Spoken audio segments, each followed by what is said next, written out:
The old Victorian house on Elm Street had stood empty for years, its windows like blind eyes staring at the quiet suburban neighborhood. When Sarah Mitchell bought it at a suspiciously low price, her friends warned her. "It's haunted," they joked. "People say strange things happen there." Sarah laughed it off. She was a 32-year-old journalist, pragmatic and skeptical. Ghosts didn't exist. Only bad plumbing and creaky floors did. She moved in on a rainy October afternoon. The real estate agent handed her the keys with a nervous smile. The previous owner, well, he left suddenly. No one's lived here since. Sarah didn't press for details. She was excited about the space, high ceilings, antique fireplaces, and a massive mirror in the upstairs hallway that must have been worth a fortune.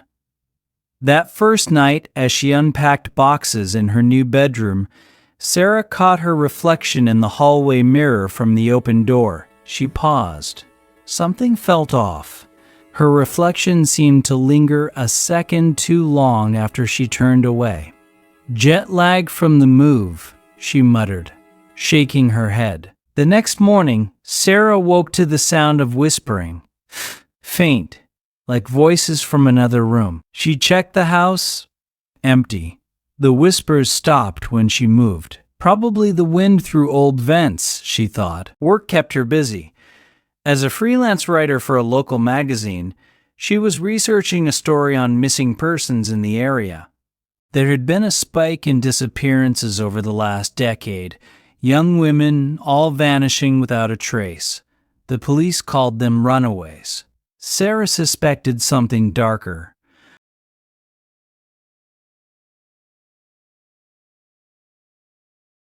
One evening, while typing on her laptop in the living room, she heard footsteps upstairs. Slow, deliberate. Her heart raced. She grabbed a kitchen knife and crept up the stairs. The hallway was empty, but the mirror, her reflection was smiling. Sarah wasn't. She blinked hard. When she looked again, the reflection matched her confused expression. "Stress," she whispered. "You're imagining things." Days turned into weeks. The strange occurrences escalated. Objects moved, her keys on the table, one moment, in the fridge the next. Notes appeared in her handwriting that she didn't remember writing. "Watch closely. He's coming." Sarah installed security cameras. The footage showed nothing unusual except once. In the hallway cam, her figure walked past the mirror at 3 a.m., but Sarah had been asleep in bed, confirmed by the bedroom camera. She confided in her best friend, Lisa, over coffee. "The house is messing with my head. I see things in that damn mirror." Lisa frowned. "Sell it. Or at least get rid of the mirror." But Sarah couldn't. The mirror fascinated her now. It was ornate, with carved roses and thorns framing the glass. An inscription on the back, discovered when she finally moved it. "What you see is what you hide." E.M. 1892. Researching the house's history, Sarah dug into old archives. The previous owner, Dr. Joshoka, Elias Morrow, a psychologist, had lived there alone until 5 years ago. He vanished one night. Police found his car abandoned by the river, suicide presumed, but no body. Deeper digging revealed more. In the 90s, Morrow treated patients with experimental therapy involving mirrors, confronting one's shadow self. Several patients reported hallucinations, seeing alternate versions of themselves. 2 committed suicide. 1 disappeared. Sarah's skin crawled. Was the mirror part of his therapy? That night, the whispers returned. Clearer. "Look at me." Against her better judgment, Sarah stood in front of the mirror at midnight. "What do you want?" she asked aloud. Her reflection didn't speak, but its eyes darkened. Slowly, it raised a hand. Sarah's hand stayed at her side. The reflection pressed its palm against the glass from inside. Sarah stumbled back, heart pounding. She ran downstairs and called the police. They came, searched, found nothing. "Ma'am, old houses make noises. Maybe see a doctor?" Humiliated, Sarah boarded up the mirror with plywood the next day. Peace lasted 2 days. Then, the dreams started. Vivid nightmares of a man in the mirror, tall, shadowy, with Morrow's face from old photos. He whispered secrets.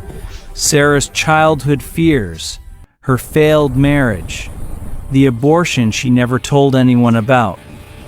Waking drenched in sweat, Sarah noticed scratches on her arms. Self-inflicted?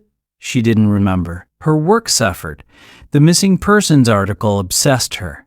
All the women looked similar. Dark hair, mid-30s, like her. One, Emily Carter, disappeared from a house on Elm Street years ago. Wait, this house? Old newspaper clippings. Emily was Morrow's patient. She lived with him briefly as part of immersive therapy. Vanished after reporting the mirror showed her dying. Sarah's blood ran cold. She tore off the plywood. The mirror was pristine, no dust. Her reflection stared back, but tired, bruised eyes that weren't quite hers. "Tell me the truth," Sarah demanded. The reflection smiled sadly. "You already know." That afternoon, Sarah's editor called. "Great pitch on the missing women tied to that old shrink. But be careful, Morrow's nephew is in town, says the family's suing anyone who defames him." Nephew? Sarah hadn't mentioned a nephew. A knock at the door.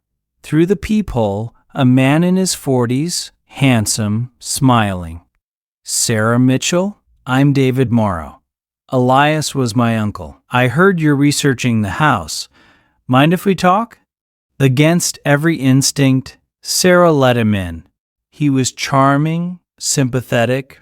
Uncle Elias was brilliant, but troubled. The mirror, its family heirloom. He believed it revealed hidden truths. They talked for hours. David shared stories, photos. He looked just like Elias. Same eyes. As night fell, David suggested tea. Sarah accepted. They sat in the living room. "You look exhausted," he said softly. "The house does that." Sarah yawned suddenly, heavily. The room spun. "What did you—" David's smile turned cold. "Just a little sedative, like Uncle used to." Panic surged, but her limbs were lead. He carried her upstairs effortlessly, placed her in front of the uncovered mirror. "Look," he whispered. In the glass, not Sarah, but Emily Carter, bound, terrified. Then another woman, then another. All the missing ones. "You're him," Sarah slurred. "Elias." David laughed. "Clever girl. Plastic surgery is wonderful. The suicide was staged. I couldn't leave my work unfinished." He explained as Sarah fought consciousness. The mirror wasn't haunted. It was a one-way glass to a hidden room behind the wall. He'd lure patients, lonely women, drug them, trap them there, force them to confront shadow selves until they broke, then dispose. But Sarah was different. A journalist, perfect to discredit any stories as hallucinations from the crazy house. "Why tell me?" Sarah mumbled. "Because you'll join them. Your reflection will be the last thing you see." He pushed her toward the wall panel. It swung open, a secret door to a soundproof chamber lined with mirrors. Inside, skeletons, photos of victims staring eternally. Sarah's mind raced. In her pocket, phone. She'd started recording when he knocked. Habit from interviews. As he dragged her in, Sarah pressed send emergency text to Lisa with location pin and help Morrow alive. David didn't notice. He sealed the door. Darkness, except mirror glow. Hours? Days? Sarah lost track. Drugged? Hallucinating. Whispers real now. His voice through speakers, taunting.